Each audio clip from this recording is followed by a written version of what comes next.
দেখো বন্ধুরা, আমাদের ভাত রান্না করছি আমরা। ভাতটা হয়েছে কি দেখো একবার। হয়ে গেছে। এবার দেখো ডাল রান্না হবে, সেখানে ডাল আছে। এই হচ্ছে ঢেঁড়স দিয়ে চিংড়ি মাছ চচ্চড়ি হবে।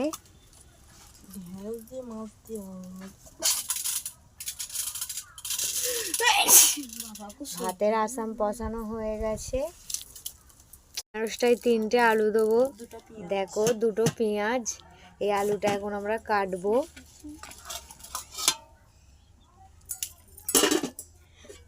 এই আলু কাটা হয়ে গেছে।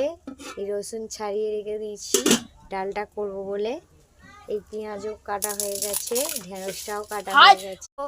আমাদের ঢেঁড়সের তরকারি হবে। সবে তেল দেওয়া হচ্ছে, খাঁটি সর্ষের তেল করতেছি। দেখুন গাইস, আমরা ঢেঁড়সের তরকারি হচ্ছে, ঢেঁড়স ভাজি হচ্ছে। দেখুন দেখুন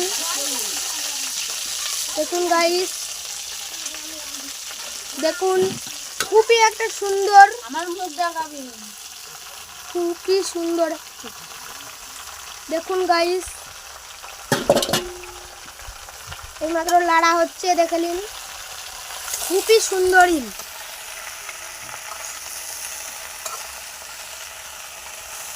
খুবই একটা সুন্দর রেসিপি হচ্ছে ঢেঁড়সের তরকারি।